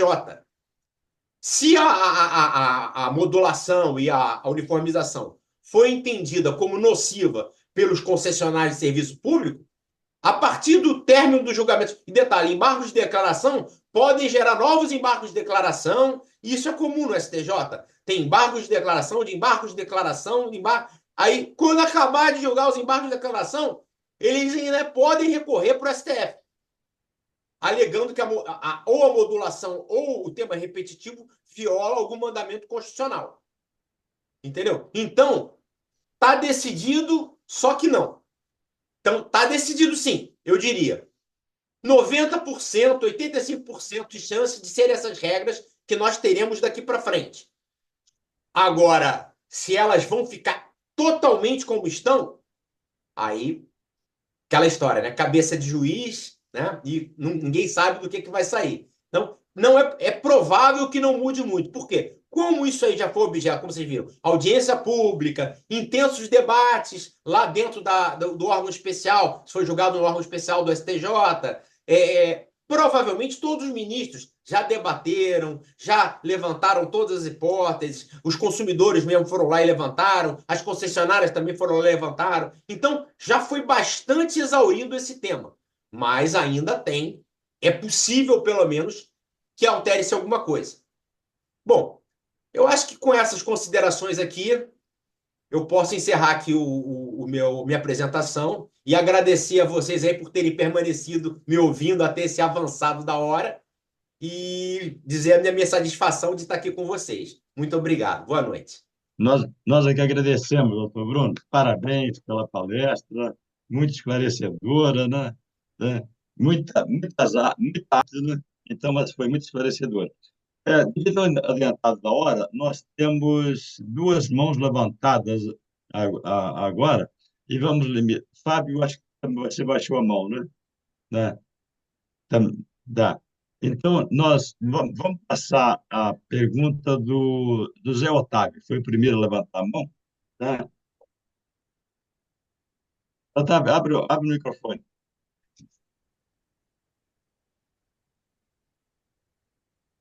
Ok, ok. Muito obrigado pela oportunidade de questionar o nosso palestrante. Muito boa a palestra, por sinal. Eu tive a oportunidade, ao longo da minha vida profissional, de cuidar dessa parte de hidrometria. Uma série de atividades que a gente tinha. Aí vem a minha pergunta: por que não é permitida a hidrometria individualizada em condomínios?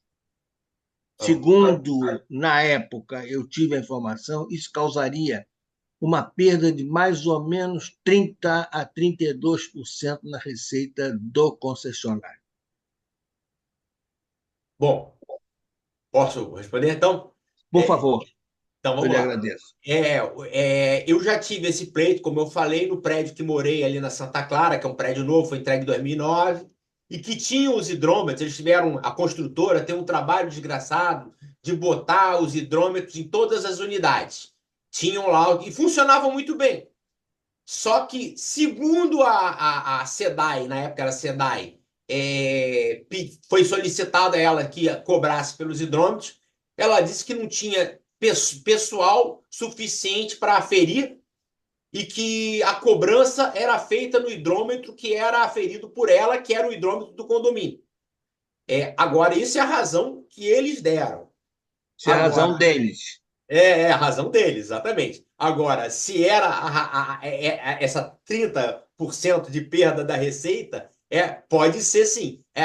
Porque você tem uma. Eu não sou judeu, não, mas tenho amigos que são, e aí tem a Cabala, ou Cabalá, né? Ela tem três modalidades de percepção que eles falam, né? É o aparente do aparente, o oculto do aparente e o oculto do oculto. Então você pega e diz assim, o aparente do aparente é aquilo que você está vendo, é evidente, né? O oculto do aparente é aquela primeira etapa de ocultação, onde o discurso é mas por trás do discurso você tem uma outra intenção. E o oculto do oculto é aquele que por trás do que está oculto e que você já tem alguma possibilidade de imaginar, existe uma outra ainda esfera de influência, que essa você não tem nem, porque como você já não sabe o que está oculto, você não tem como imaginar as possibilidades do oculto do oculto. Então eu acho que talvez essa questão dos 30% de perda ficaria na esfera do oculto do aparente. Ou seja, é uma coisa que ainda que não seja o que eles disseram, ou seja, que não tinha um pessoal nem estrutura para cobrar pelos hidrômetros das unidades, mas é possível que seja essa razão. Porque eles certamente fizeram esse cálculo, pô, vamos aplicar a cobrança pela hidrometração dos apartamentos ou das casas? Pô, aí a gente vai ter perda de 30%. Pô, mas a gente não pode dizer isso para eles, né? Então o que que a gente faz? Acho que não tem pessoal, que é o que a Light hoje fala em relação aos captadores solares. Ah, eu não tenho pessoal, eu não vou pagar o salário para o engenheiro ir lá medir quanto é que o teu captador solar. Ah, mas eu pago. Não interessa se você paga, não tem gente. Não tem gente, acabou, tá acabado. Entendeu? Então, essa foi a justificativa deles. Diz que eles não tinham pessoal nem estrutura para cobrar. Então, que eles iam continuar cobrando pelo hidrômetro do condomínio, que é o que eles tinham. Foi a resposta que eu ouvi. Ok. Eu, É, com licença, presidente, se me permitir, a versão que a gente tinha na época, eu estou falando na época que eu trabalhava numa instituição que representava a indústria, era mais ou menos isso. A hidrometria, principalmente em prédios, numa cidade como Rio de Janeiro, a chamada hidrometria individualizada, ou seja, como é a luz, como é o gás, proporcionaria uma redução de consumo na faixa de 30% a 32%. Lógico, eu tomo meu banho no meu tempo, outra pessoa toma o banho no tempo dela, nem sempre coincide com o meu. Esse é o verdadeiro problema. É por isso que, inclusive, já há tentativas de fazer um medidor de luz centralizado e distribuído pelos apartamentos. Não dá certo. No caso da água, a redução de consumo ia a 32%, ou seja, Muito grande. era o que a SEDAI ganha ou ganhava em função de atitude perdulária dos consumidores. É. Mas, como eu falei, nos condomínios que eu tive a oportunidade de analisar, a maioria deles fica na faixa 2 ou 3 no máximo. Então, o que que acontece? E a faixa um, que é o 15 metros cúbicos vezes o número de unidades, mesmo que você economize e não gaste, você vai ter que pagar. Porque aí é aquilo que o STJ fixou no tema repetitivo. Você não é permitido uma forma de tarifação que você pague menos do que o mínimo, que são os 15 metros cúbicos. Então, o condomínio, se fosse cobrar a hidrometração por unidade, ainda que uma unidade consumisse menos de 15 metros cúbicos no período lá que eles botarem meses, isso é outra coisa que eles estão fazendo também. O que que eles estão Não é fazendo? bem assim. Não é bem assim. O que é? Eu raciocino de uma maneira diferente, se me permite Claro. contrariar. O que acontece, quando você faz a hidrometria separada, você não está fazendo a soma de parcelas iguais. Sim, Você vai chegar ao total do mesmo jeito, só que através de parcelas diferentes. Quem gasta mais, paga mais. Quem gasta menos, paga menos. Como é a luz e como é o sim, gás. sim. Só Sim, mas que, no só caso. que Ah, no caso da água, por um motivo que eu desconheço, isso é proibido. E a época em que eu sabia disso, a SEDAI era quem mais obstruía esse negócio. sim, Chegava a ser quase que. Bom, não vou dizer. É, mas o problema é que a água continua sendo distribuída e é muito mais barato você cobrar de um condomínio e o condomínio fazer a distribuição da maneira como lhe prover. O caso, por exemplo, no meu prédio, se não me engano, aliás, não é se não me engano, a conta de luz do condomínio é distribuída pelas unidades em parcelas iguais. Não tem outra maneira de fazer. no caso do meu, esse que eu coisa, ela era distribuída de acordo com a marcação dos hidrômetros. A conta da SEDAI era do hidrômetro principal, mas aí pegava-se aquele valor e via quantos pontos ou quantos metros cúbicos marcavam nos hidrômetros. Aí dividia pelo que estava marcado nos hidrômetros, aí quem tinha uma marcação maior de consumo pagava mais. Quem tinha uma marcação menor pagava menos. E vinha Em cobrar prédio, do isso era prédio. num prédio? do prédio. Isso era até proibido pela SEDAI. Não, mas internamente. Porque o que acontece? Internamente. Houve uma época que, não sei se perdão, aqui tem 84 anos. Muita coisa já se passou, já mudou e eu já fiquei para trás. Eu acredito que eu tenha ficado para trás nesse caso, mas eu sabia, tinha as informações, em função de onde eu trabalhava, é que a SEDAI era a interessada na distribuição global. Sim. Quer dizer, você tinha as unidades de consumo no mesmo local, com o mesmo endereço, diga-se, condomínios de apartamentos, e a cidade do Rio de Janeiro ela é formada, na sua maioria, por construções verticais, ou seja, por condomínios, independentemente da atividade que é exercida, a conta de luz é distribuída em função de um rateio entre essas unidades. Esse rateio não tem nenhuma, como é que se diz? Não tem nenhum fator de ponderação. Então, é a coisa mais fácil que existe. Estimava-se na época que a SEDAI, se fizesse a hidrometria, ou se permitisse a hidrometria individualizada, haveria uma perda de 30% a 32% de receita. É bem possível, exatamente. É bem possível, até mais hoje em dia. Mas agora eles têm esse artifício do mínimo, que são os 15 metros cúbicos. Que 15 metros cúbicos é coisa pra caramba.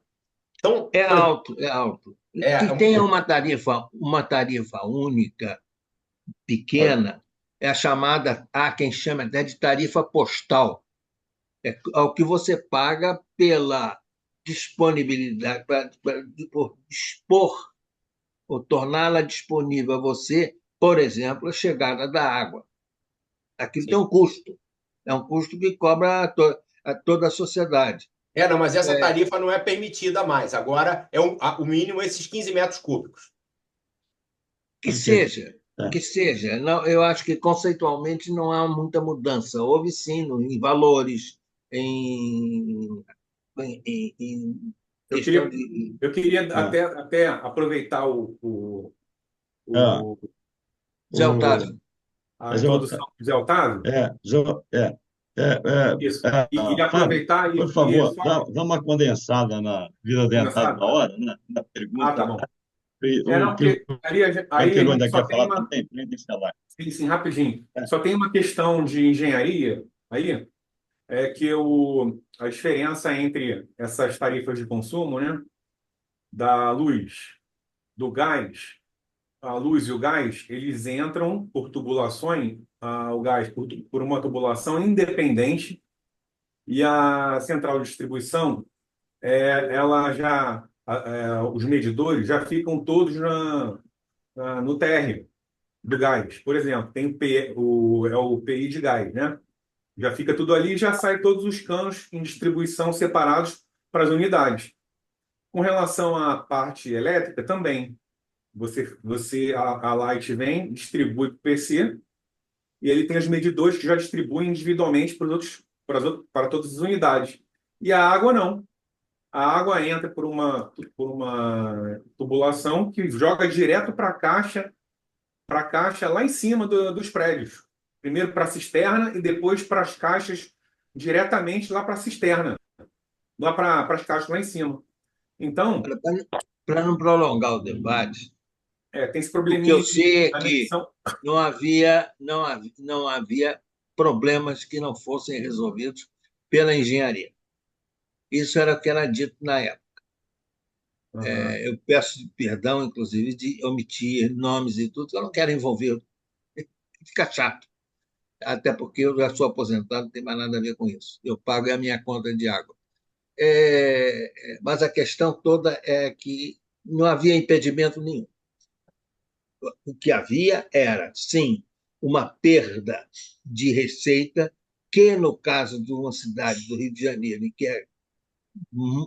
onde há uma massa expressiva de habitações verticais, né, dos condomínios e tudo, havia uma perda de 32% que a SEDAI não admitia. Era isso que nós tínhamos. Mas olha, eu acho que mesmo assim ia cair para cima. Mas Cair como para assim? cima. Está falando? Está doido, rapaz? Para chamar a atenção. Por quê?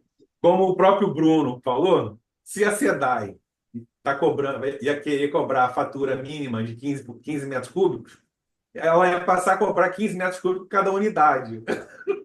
Ia aumentar. Ia até aumentar. Então nós teríamos um prejuízo. Meu Deus. Ô, Tá bom, Fábio, gente. acho que o Obrigado. Antenor quer falar. Antenor, o que você queria falar?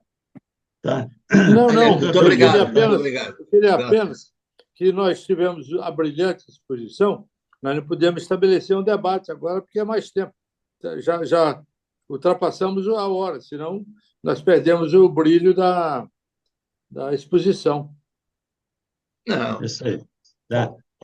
Obrigado, Antenor. Tá? Perfeito. Se quiserem, Obrigado, que eu então. participe, Bruno, tá? foi excelente a palestra. Você viu Agradeço. até as perguntas aí que gerou no final. Tá? Foi muito boa. Tá? foi só uma E, de pergunta. qualquer maneira, todos estão aqui, né? Sempre, eu acredito que você possa te consultar, tirar qualquer dúvida, né? Que, Qualquer né? dúvida, E o Fábio tem Fábio, o teu autorizado a contato. franquear meus contatos e tudo. Isso, Fiquem à tá vontade. ótimo, tá? Vou botar lá no Obrigado, grupo. Obrigado. tá? Então, nós Presidente, encerramos muito aqui obrigado. então a sessão de perguntas, tá? E, e nós gostaríamos de convidar todos aqui presentes para a próxima reunião. A próxima reunião será presencial. Nós vamos ter a Fátima Cristo, que é uma convidada da Marilene, ela é especializada em direito de família. Ela vai falar sobre planejamento patrimonial da família, Holding, né? Planejamento patrimonial da família. Deve ser uma coisa muito interessante. Né? Então, todos estão convidados, a palestra será presencial no Hotel Otton Palace, e no mesmo horário de hoje, às 20 horas, e nós, então, esperamos todos vocês na próxima reunião. Lembramos que o Conselho de Presidente, nós temos uma reunião marcada para 7h30, um pouco antes, né? E eu vou encerrar aqui a reunião pedindo a todos que, respeitosamente, saudemos o Falta o Pavilhão diploma, Nacional. Pedro. Falta o diploma, Pedro. A Cara, Patrícia. tá.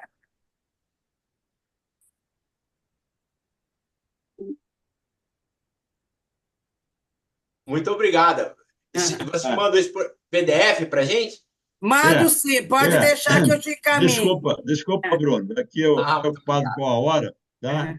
Então, nós vamos te enviar o certificado, tá? Obrigado. Digital, tá? Pelo WhatsApp, tá? Você vai recebê-lo, tá? E nós é que agradecemos, tá? Uma boa noite a todos e um bom descanso, tá? Boa noite. Obrigado pela presença de todos, tá? E uma boa noite. Boa noite. Boa noite. Parabéns pro Bruno. Parabéns para Boa ele. noite a todos, gente. Boa Boa noite a todos. A próxima vez que eu for ao Rio, presidente, fazer uma visita